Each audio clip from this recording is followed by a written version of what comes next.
This program is presented by University of California Television. Like what you learn? Visit our website or follow us on Facebook and Twitter to keep up with the latest UCTV programs. Also, make sure to check out and subscribe to our YouTube original channel, UCTV Prime, available only on YouTube.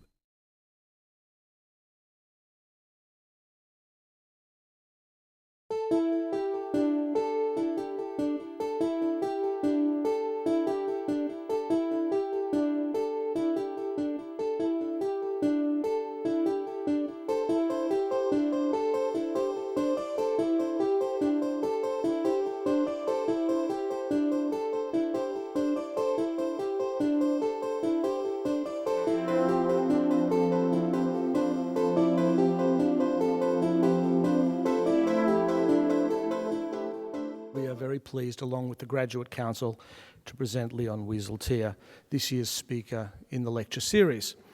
Leon Wieseltier, as you will soon hear, was born in Brooklyn. He attended the Yeshiva of Flatbush and later Columbia University and Oxford and Harvard, and is currently a member of the editorial board of the Jewish Review of Books. Leon is an acclaimed writer, critic, historian, long-standing literary editor of the New Republic.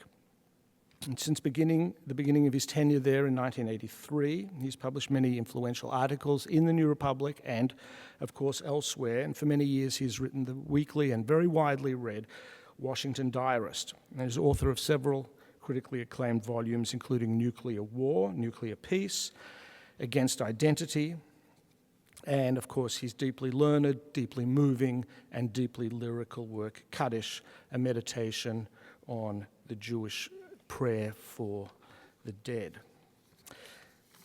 Leon Wieseltier has also published a number of translations of the works of Yehuda Amichai and other modern Hebrew poets in the New Republic, the New York Times, and the New Yorker.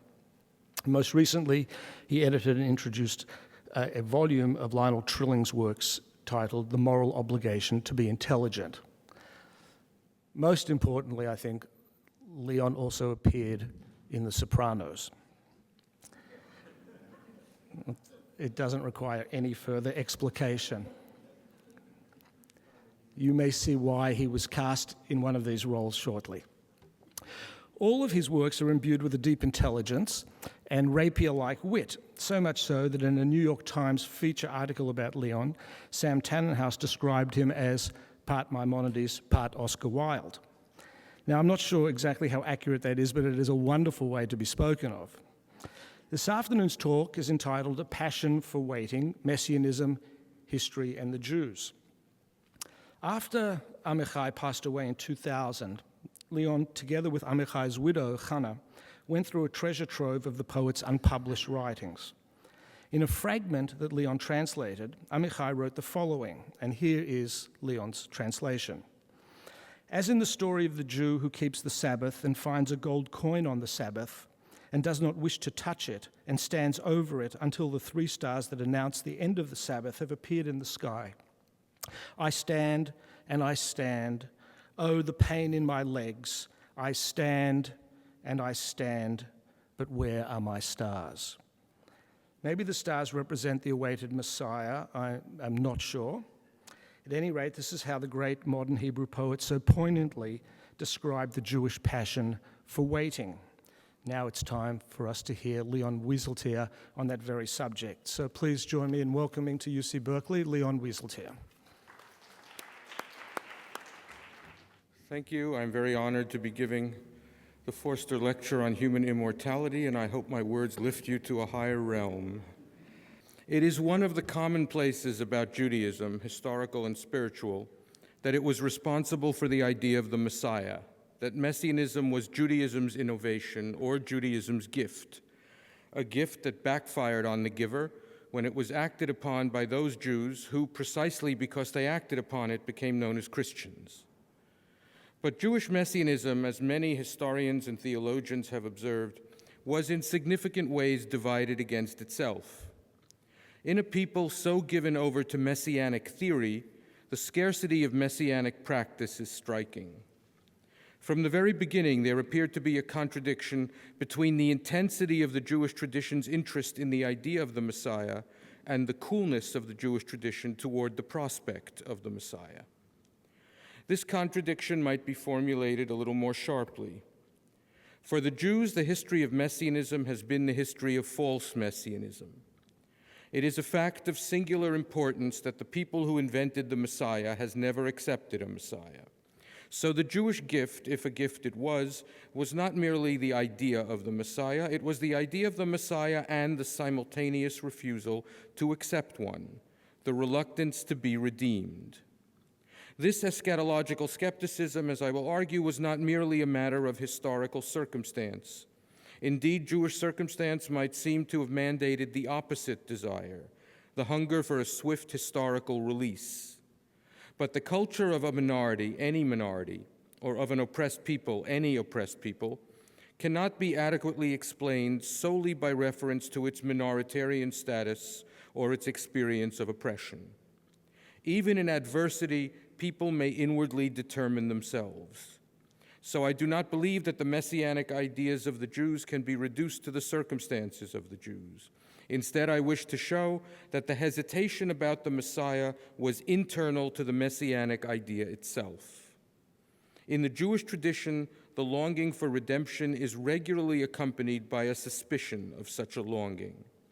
More often than not, the longing for redemption is to be mastered rather than fulfilled.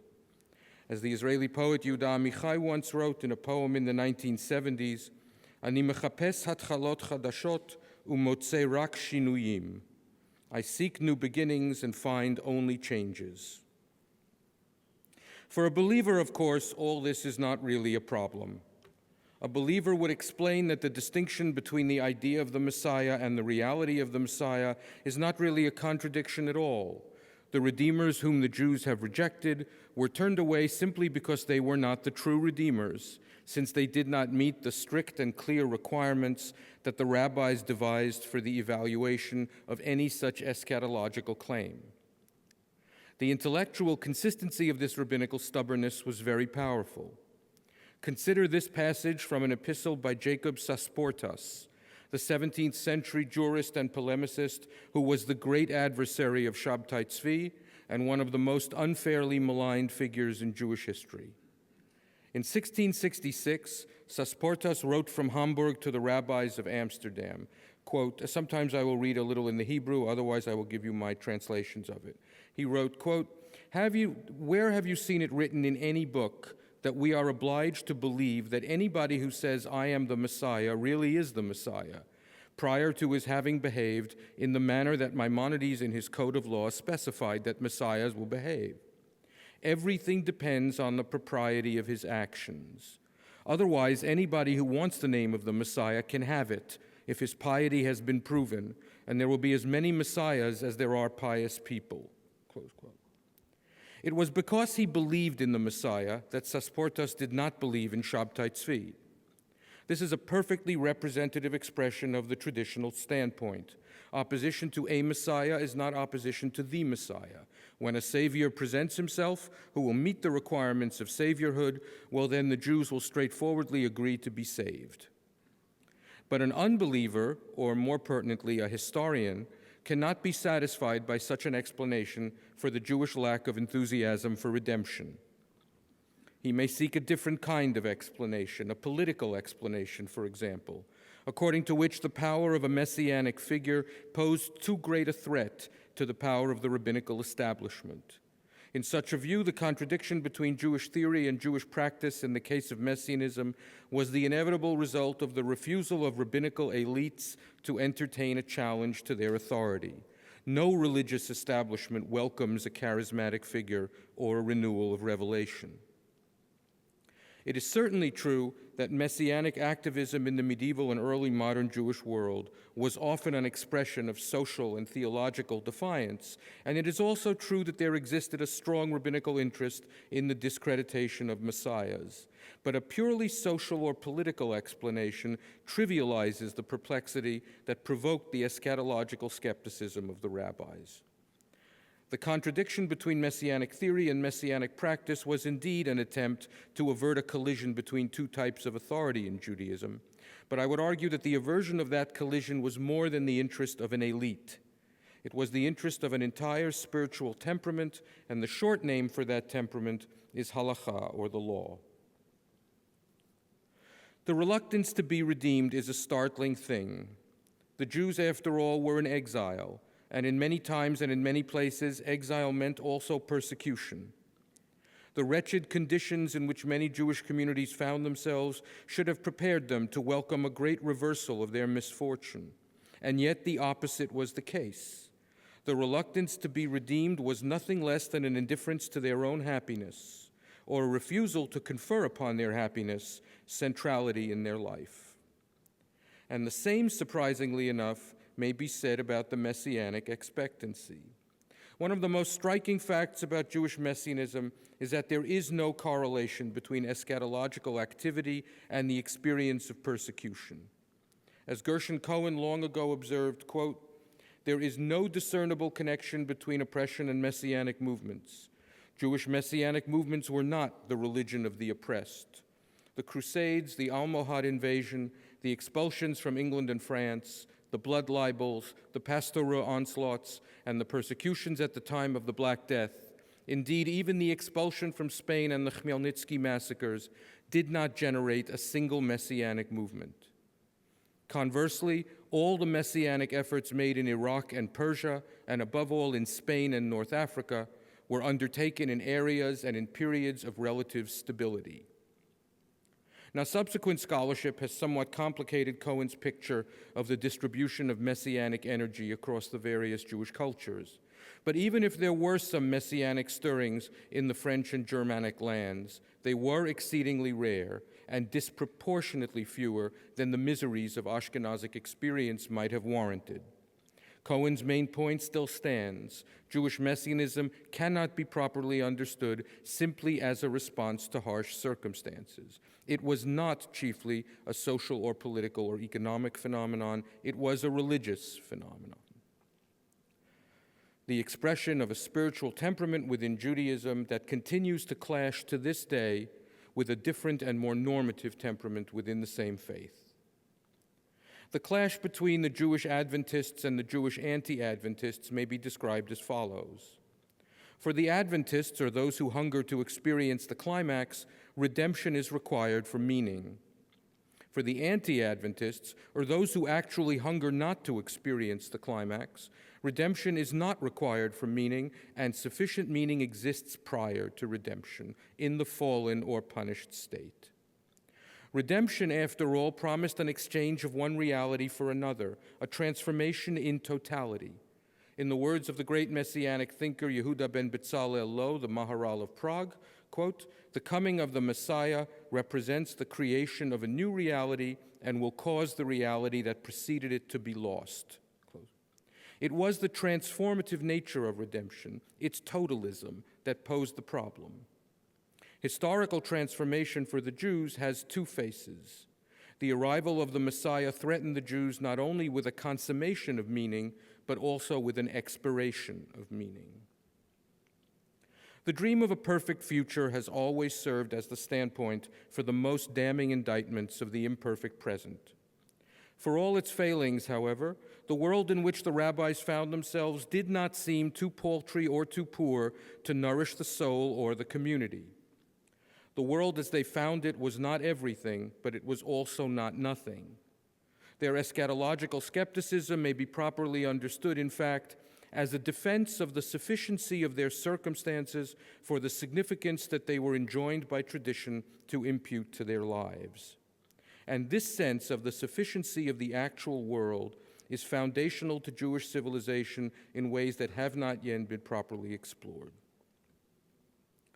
Now, the rejection of redemption reveals an extraordinary confidence about one's spiritual and existential situation. And the proof of this confidence in Judaism was the law. The obligation to perform the commandments, ethical commandments, ritual commandments, implied that this imperfect world is not so imperfect that the ideal of perfection is impossible within it. The premise of halachic life was that the absolute is, here and now, adequately, if not completely, available. Jews of all people resolutely do not hate the world, and the halachic life may be seen as a regular rejection of such a hatred. If the Jews preferred to wait, it is because they did not lack the means with which to begin, because they already found themselves in the middle. They could be patient for the end because they were already in the thick of an engagement, a steady and stable engagement with the eternal. Indeed, it was impatience that was deemed by the rabbis to be the supreme distortion that Messianism visited upon Judaism. Jews, as is well known, are forbidden by the Talmud, quote, to force the end and to calculate the end. They are forbidden, that is, to repudiate the present, which is the only and proper time for moral life and ritual life. For the rabbis, the fear of the Messiah was the fear of sin. They viewed the rupturing of history as the rupturing of the ritual and ethical framework. And the law as they knew it, that framework, as they observed it, was a theater of religious meaning more desirable than any glamorous abrogation of it. Thus, the 4 cubits of halakha were capacious enough and strenuous enough and enchanted enough, and the 5th cubit of the Messiah could be resisted. The overwhelming Jewish preference was for waiting. The Jews had a passion for waiting. I take this phrase from Walter Benjamin, who once wrote, quote, that one cannot appreciate the charm of a cafe unless one has a passion for waiting, close quote. It's actually a very good sentence to speak in Berkeley.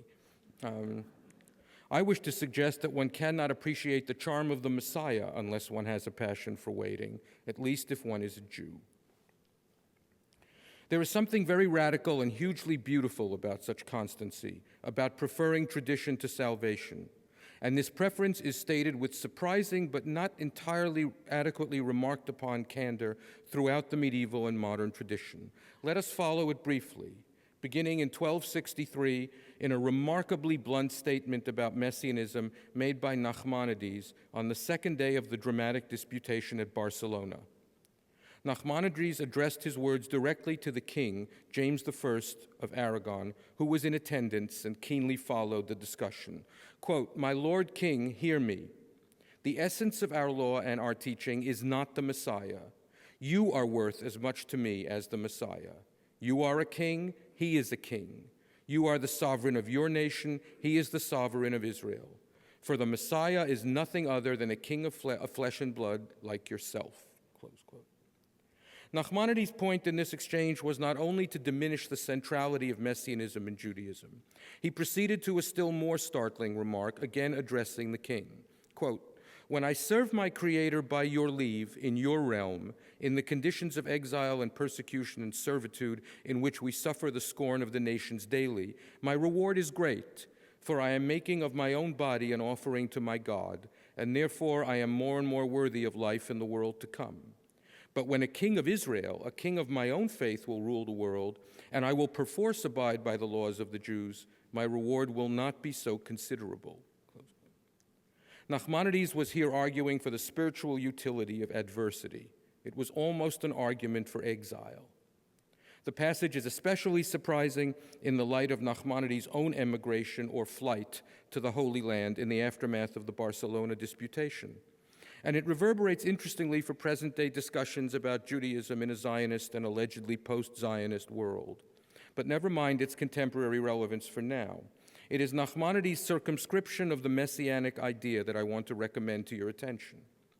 In this avowal of the great rabbi, we find again the Jewish attachment to the world, the insistence that the observance of the commandments is the Jews' highest purpose, and the confidence that adversity and exile of whatever intensity do not impair the Jews' ability to fulfill that purpose. Some of Nachmanides' bluntness in this exchange may be attributed, of course, to the charged context in which he was speaking.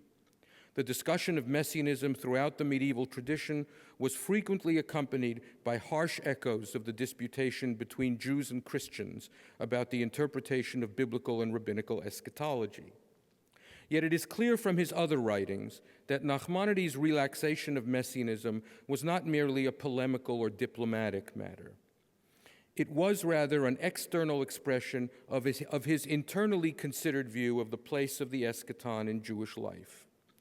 Sefer HaGeulah, or the Book of Redemption, which he appears to have composed also in the early 1260s, is not addressed to the Christian authorities of Spain, but to his own Jewish brethren.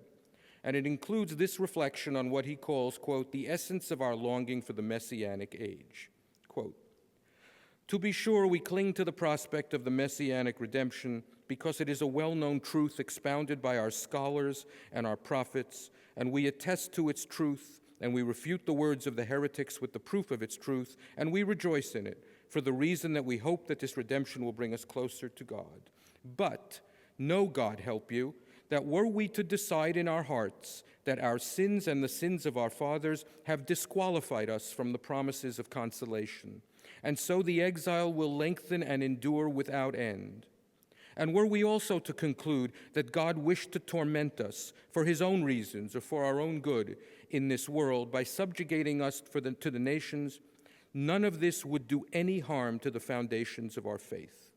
For the purpose of our reward is not the Messianic era, or to enjoy the fruits of that holy land, or the hot springs of Tiberias, or other such pleasures.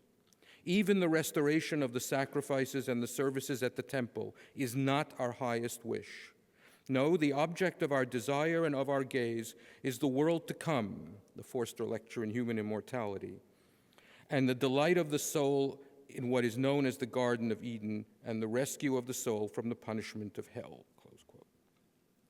So according to Maimonides, the belief in the Messiah has a place in the Jewish faith, but it does not have pride of place. The objective of the faith is not redemption. The objective of the redemption is faith. The idea of the supreme priority of Messianism for Judaism is not an ancient or medieval idea. It is a modern idea, developed and promoted by scholars and philosophers who worked in an age of historicism and revolution. But that theme is for another day.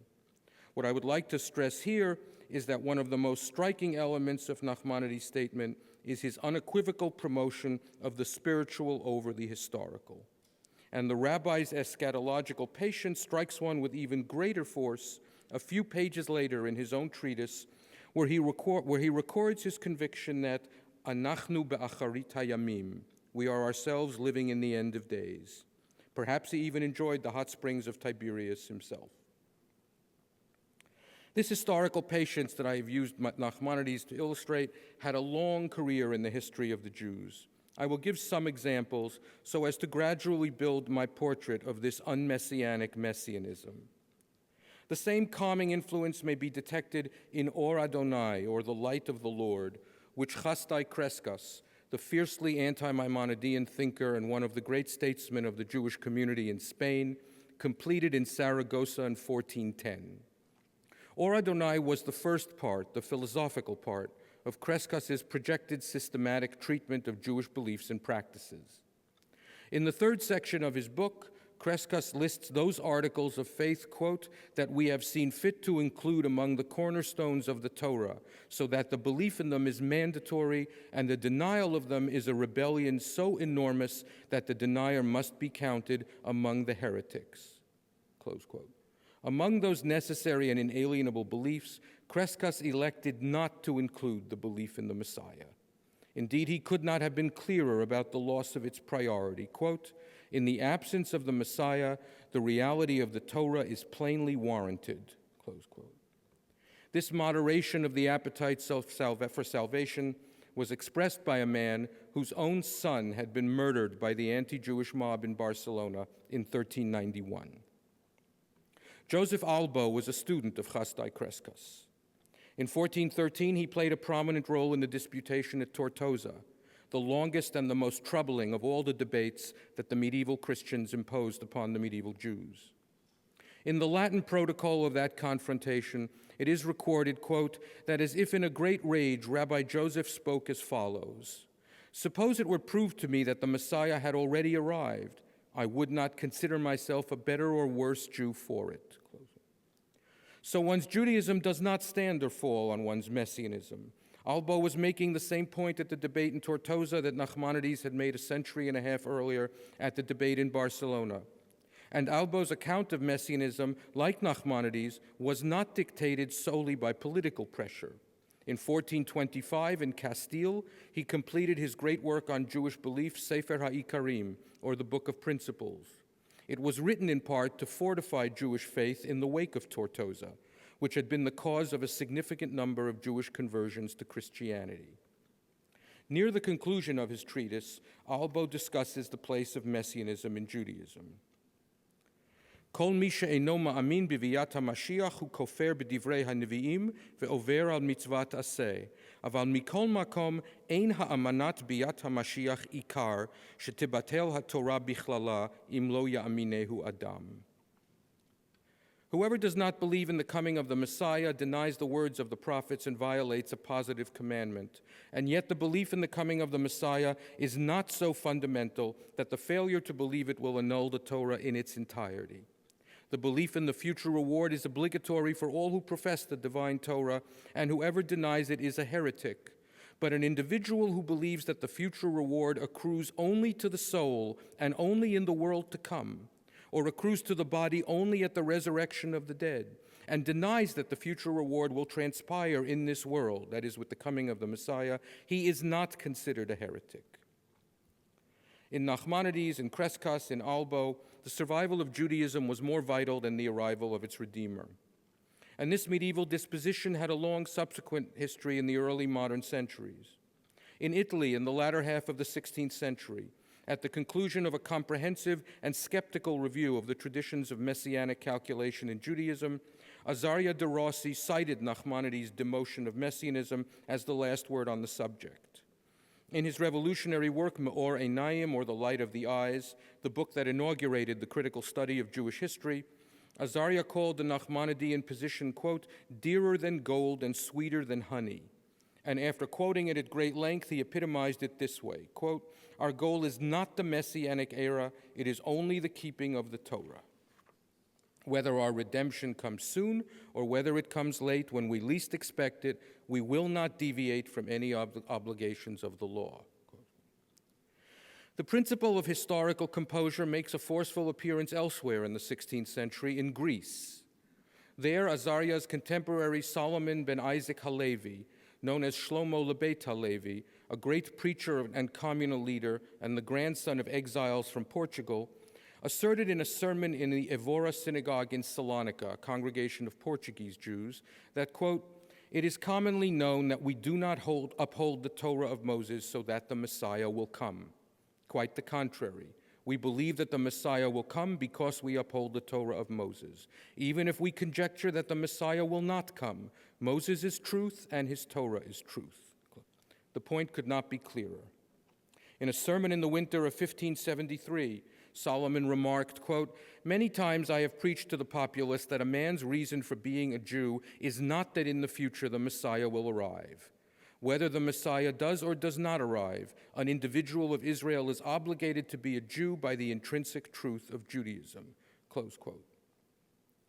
And he proceeded to warn against the corrupting effects of the Messianic aspiration, again echoing Nachmanides, quote, the reason that we hope for our Messiah, who we do believe will appear in the future, is not that we will then rule in the Holy Land and acquire dominion over the nations, and not that we will then feast and generally please ourselves with the pleasures of the world. The sole reason is that we will then be able to serve God by fulfilling all his commandments that require our presence in the Holy Land. Mitzvot hatluyot ba'aretz, the commandments that can be fulfilled only in the land. That is the sum total of Solomon's idea of the messianic utility. It was just as well that Solomon lectured on the limits of messianism often during the year, because on that particular Shabbat, his cautionary words about a historical convulsion were defeated by a natural convulsion. In a brief preface to his sermon, Solomon recorded an extraordinary event, quote, as I was preaching, the ground shook powerfully, and only I did not feel the earthquake, owing to the intensity of my devotion to the words of the Torah. Most of the people who were present in the synagogue rose and fled, close quote. And so he taught the great lesson of eschatological patience to an empty room. He insisted that the world would not turn upside down, even as it was turning upside down. In 1625, Rabbi Shaul Mortera preached a sermon on the holiday of Sukkot to his congregation in Amsterdam. The congregation was comprised of Jews who had once lived as Christians in Portugal, and in Amsterdam had replaced their false Christian identity with a true and in some ways quite virulent Jewish identity. Some years later, Mortera acquired a brilliant pupil called Baruch Spinoza, and in 1656 he played a role and thereby achieved a certain modern notoriety in Spinoza's excommunication. In his sermon of 1625, the text of which was only recently discovered, Mortera pauses in the middle of a philological discussion of the name of the city of Jerusalem to make this ringing declaration, quote, Ein shlemutenu u'geulatenu tluya bigdulat Yerushalayim. Yavo HaMashiach o lo yavo, Yehudim anachnu. Halo kol inyanenu shmirat HaTorah. Our perfection and our greatness do not depend on the greatness of Jerusalem. If the Messiah comes or if the Messiah does not come, we are Jews, and all that concerns us is the observance of the Torah. Please note again that Mortera has not denied the belief in the Messiah, but he has decidedly demoted it. In the 19th century, Rabbi Moses Sofer, the great jurist in Pressburg and the most brilliant enemy of modernity that Judaism ever produced, reprised this tradition of moderation about salvation. In a responsum on the question of dogma in Judaism, Sofer declared that the belief in the Messiah is an important Jewish belief, but not an essential Jewish belief. Quote, it is impossible for me to believe that our redemption is one of the foundations of our faith, so that if this stone is removed, the wall will come tumbling down, heaven forfend. Even were we to say, God forbid, that our sins have warranted that God condemn us to an eternal exile, as Rabbi Akiva said about the 10 tribes that are banished forever, is this a sufficient reason to throw off the yoke of heaven and tamper with even the smallest detail of the law? Close quote. Sofer penned those words in the spring of 1836, when the air was thick with expectation about the year 1840, a year whose messianic potential had been proclaimed by no less a source than the Zohar itself.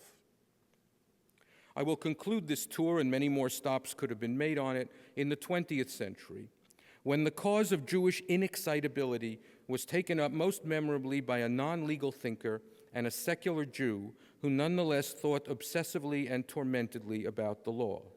I am referring, of course, to Kafka. In his notebooks for 1917-1918, there appears this aphorism, quote, there are 2 human sins from which all the others derive, impatience and indolence. It was because of impatience that they were expelled from paradise. It is because of indolence that they do not return. Yet perhaps there is only one major sin, impatience. Because of impatience they were expelled, because of impatience they do not return. And later, in a famous paradox, Kafka wrote, the Messiah will come only when he is no longer necessary. He will come only on the day after his arrival. He will come not on the last day, but on the very last. All these Jewish thinkers believed in the Messiah, and all of them were content for the Messiah to tarry. For all of them, redemption was in some way redundant. And this feeling of the redundancy of redemption, I want to suggest, is one of the defining achievements of the Jewish tradition and one of the conditions of its vitality. The passion for waiting was owed then in part to an anxiety about discontinuity. But this anxiety was a measure of strength, not a measure of weakness. This strength was expressed also within the traditions of Jewish Messianism. There is, of course, a great diversity of eschatological views in Judaism. I want to be absolutely clear about this. And not all of them reflect the even temper about the end that I have been describing. There were also Jews who burned with salvific desire.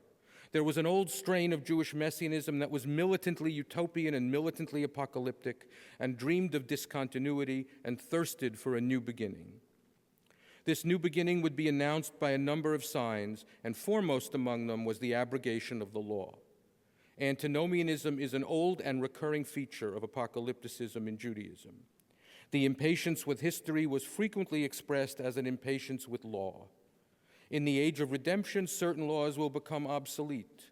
The Talmud explains that the Hebrew word for pig, chazir, a forbidden meat, was given because, quote, in the future God will restore it to Israel, yachziro liYisrael. The entire system of law may even be replaced with a hilchata de Meshicha, or a messianic law, whatever that is. For the apocalypticists, there was an essential tension between law and redemption, and they were prepared to overthrow their present duty for their future happiness. Scholem maintained that this tension was characteristic not only of Jewish apocalypticism, but also more generally of Jewish messianism. Rabbinic authority and messianic authority could not but clash, he wrote. In this regard, Scholem claimed too much. For the striking fact about apocalypticism in Judaism is that it was not remotely coterminous with messianism. The more prevalent, if less exciting, Jewish belief in the Messiah was not an expectation of the disruption of the system of meaning in which the community already lived. It was Maimonides who established this historical sobriety most definitively. Unlike many of the authorities that I have just cited, Maimonides emphatically included the belief in the Messiah among the foundations of Judaism. It was the 12th of the 13 principles that comprised in his controversial catechism the dogmas of Judaism. And yet his interpretation of Messianism was a long instruction in eschatological equilibrium. In the famous last chapters of his great code of Jewish law, Maimonides treats first the Messiah and then the Messianic age. About the Messiah, he writes, quote, "Do not assume that the Messiah must perform signs and miracles or introduce any new thing into the world or resurrect the dead or the like.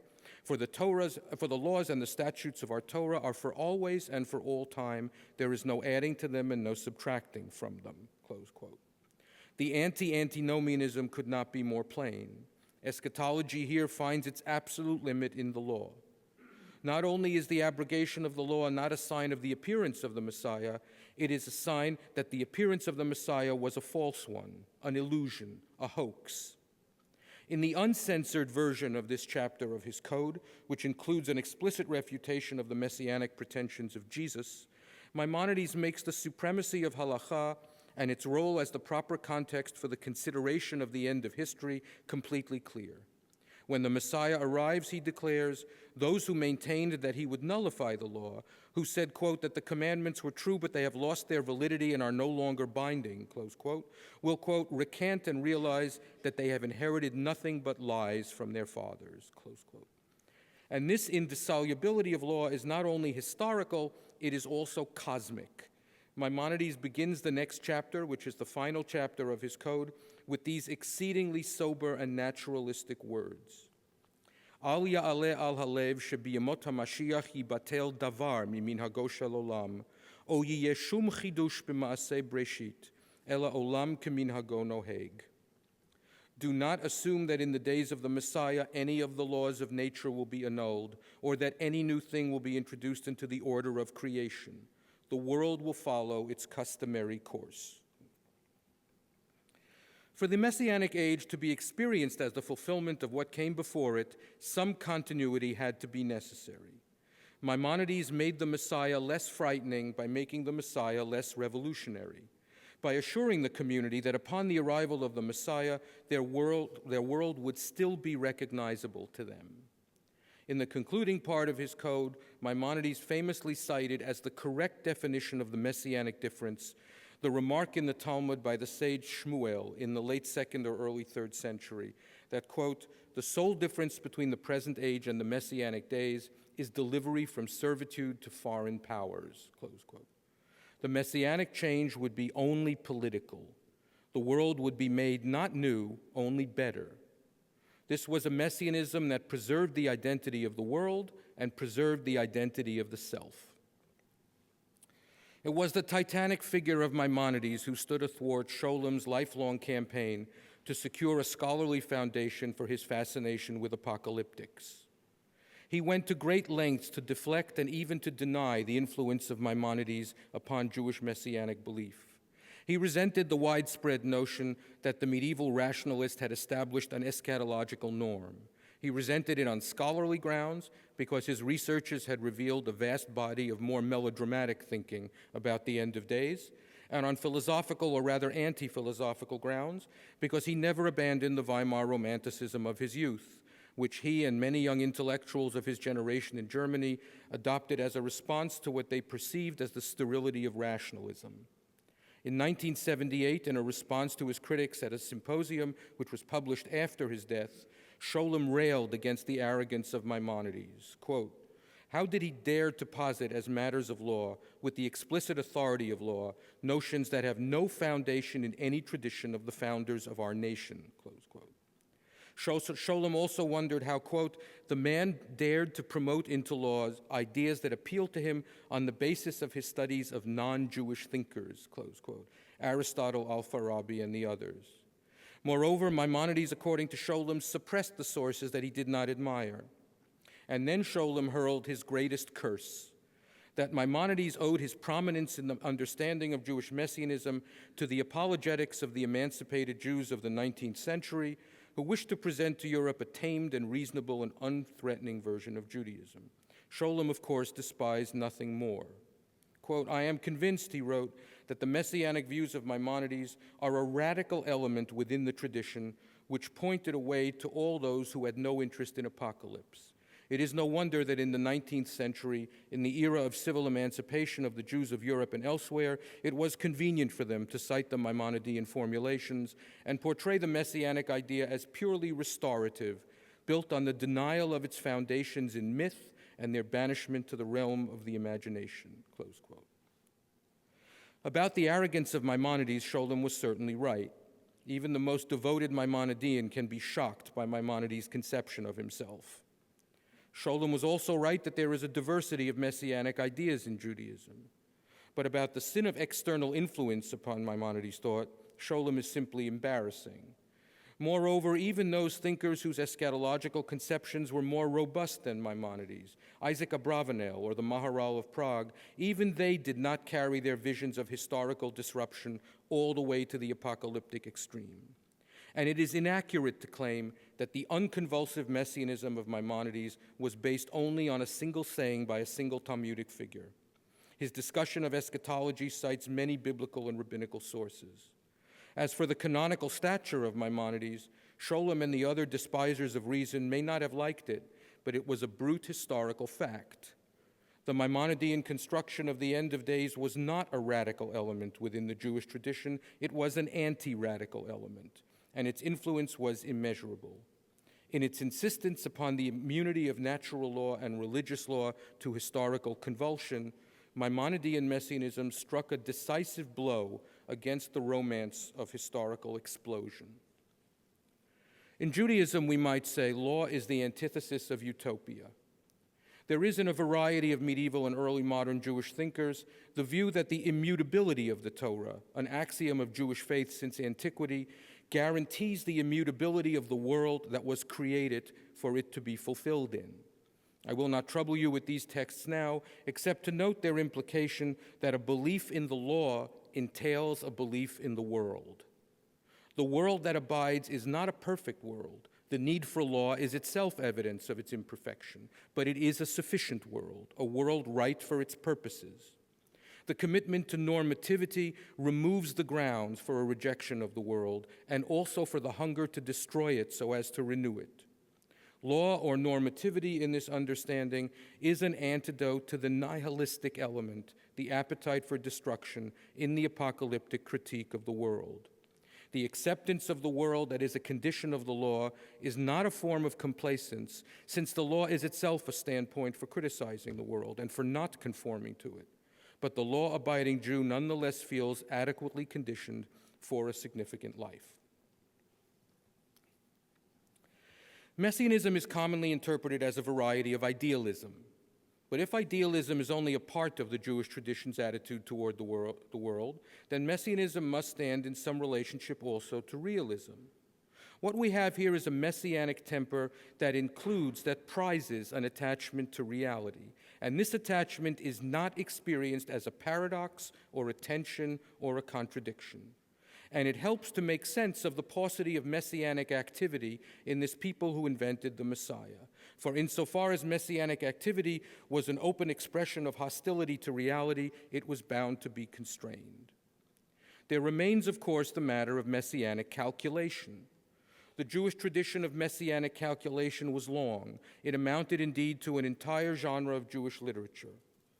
This vein of Messianic speculation, which was often based upon numerological interpretations of biblical phrases and verses, proposed the following years as the dates for the coming of the Messiah if the people made themselves worthy for it: 110, 140, 240, 620, 968, 1130, 1238, 1340, 1306, 1334, 1358, 1403, 1430, 1440, 1503, 1530, 1575, 1598, 1640, 1648, 1713, 1725, 1840, 1850, 1868, and 1931. All these ani mirabiles, despite the ancient warning against calculating the end, and this is only a partial listing of the auspicious and deceptive years. So to what end all those calculations? In the light of the composure that I have been sketching, how are we to interpret all this redemptive arithmetic? There were many medieval calculations that proposed not a precise date for the coming of the Messiah, but a loose time span, a period in history, or in the medieval vocabulary, a cycle of creation, when the Messiah is most likely to arrive. In 1497, for example, in his book Yeshuot Mashicho, or The Redemptions of His Savior, the ardent Messianist Isaac Abravanel declared that all Messianic calculation was general. Its task, he wrote, was to analyze history into three periods. Quote, the period during which the Advent is impossible, the period during which the Advent is possible, and the period during which the Advent is necessary, close quote. That is not the sort of historical information that makes one pack one's bags. There is a difference between Messianic calculation and Messianic activism. Indeed, many of the ancient and medieval calculations projected the redemption many years into the future, well beyond the lifetime of the respective writers and their contemporaries. For many of the speculators, the year 6000 was an especially enchanted time, the next Jewish millennium, which will arrive in the Christian year 2240. We should all be glad that we will miss it.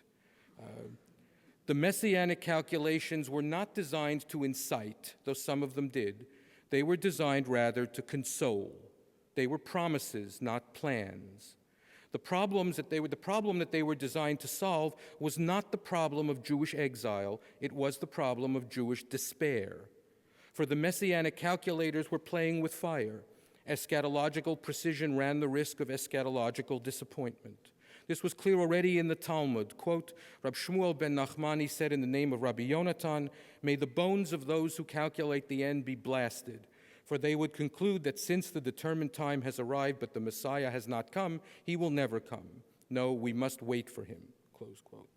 Similarly, in the 11th century, Moses ibn Ezra, in his treatise on Hebrew poetry, sardonically dismissed Messianic calculation as, quote, ignorance that will do no harm and wisdom that will do no good. A century later, Maimonides' 12th dogma included the indeterminacy of the Messianic date as a part of the belief in the Messiah. Even if he tarries, we will wait for him. And Maimonides explicitly argued that, quote, one must not fix a specific time.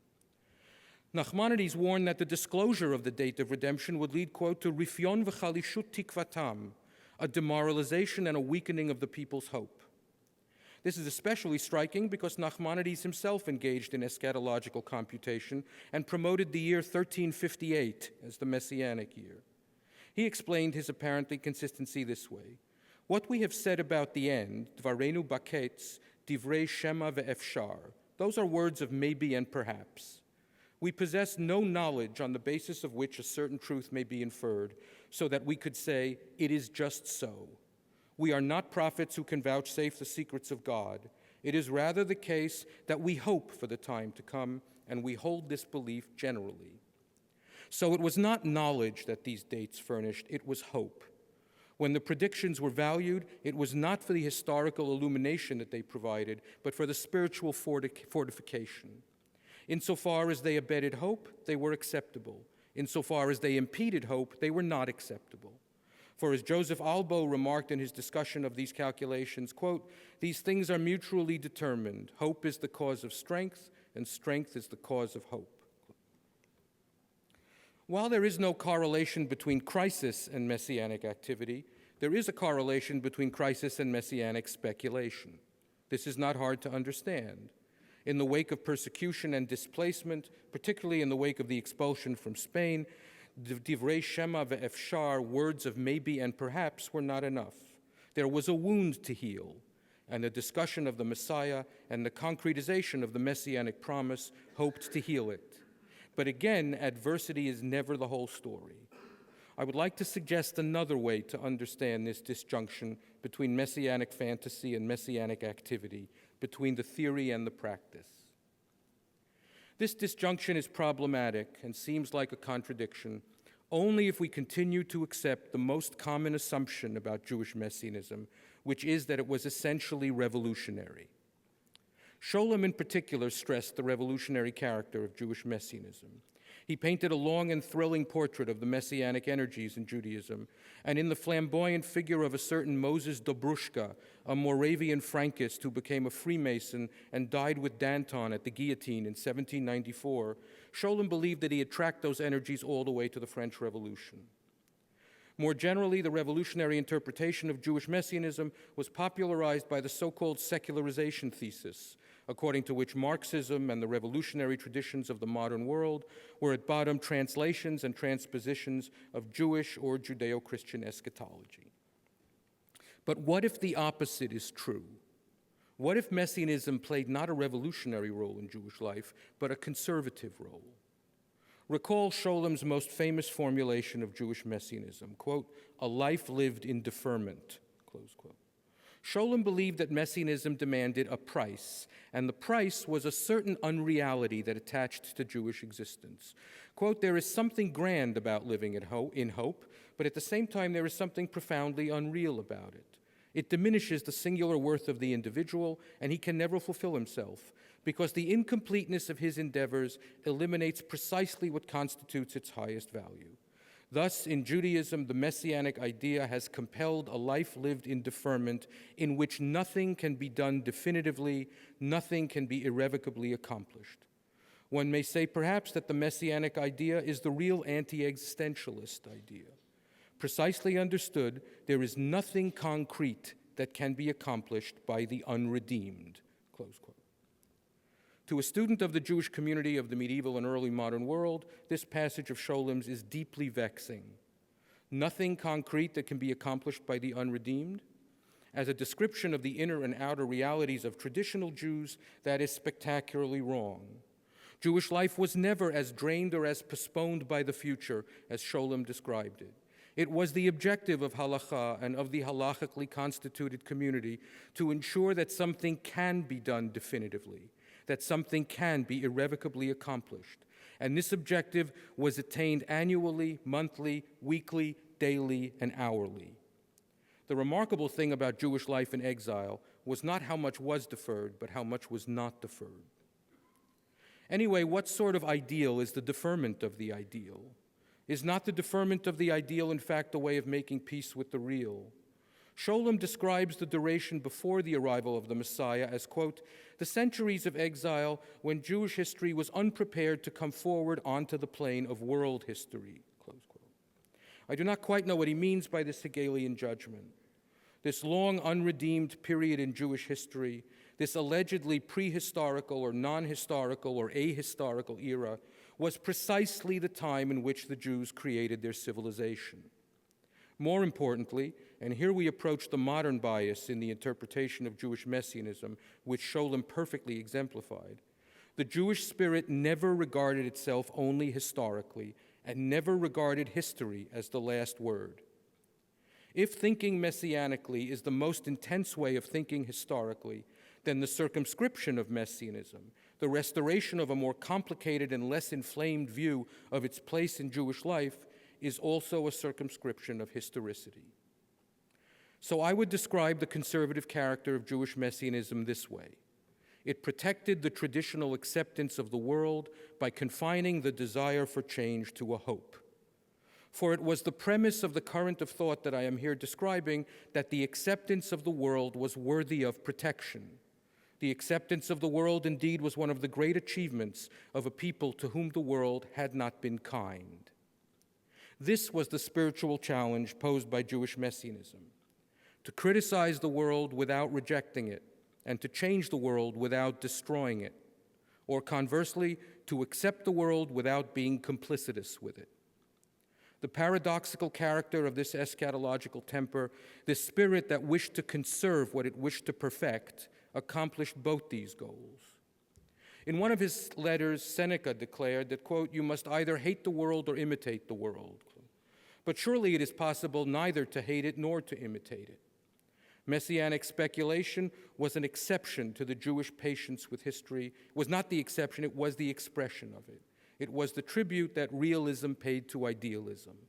It bled off the bitterness about Jewish historical experience that otherwise might have exploded the whole thing. Was hope then false or insincere?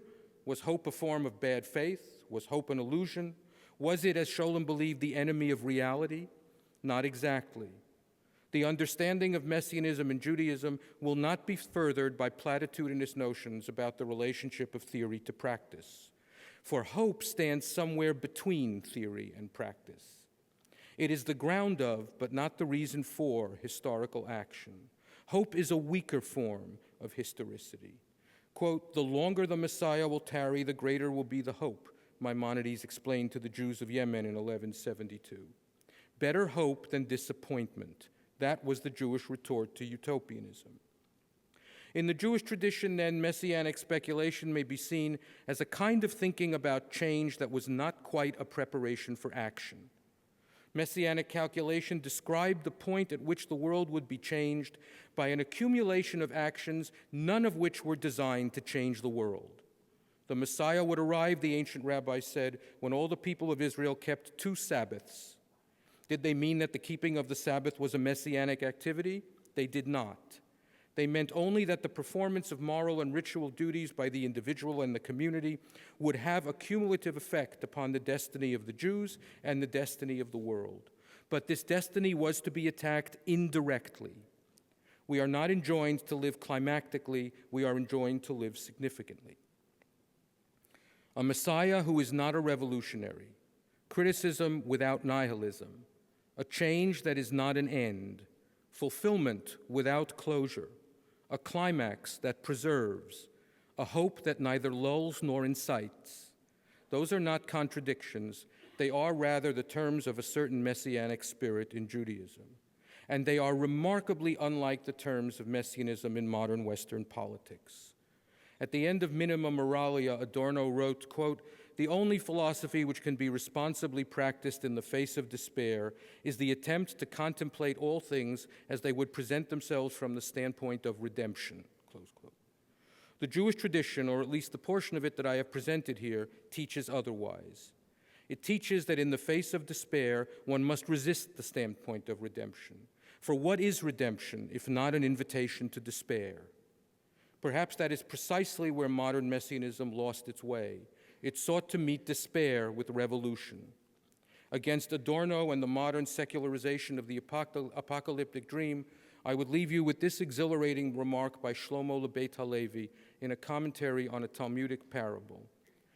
V'chi me'achar shehu davek bo yitbarach ma lo v'lachurban, lo chaser min hashalem davar. If an individual cleaves to God, what does the destruction of the temple matter to him?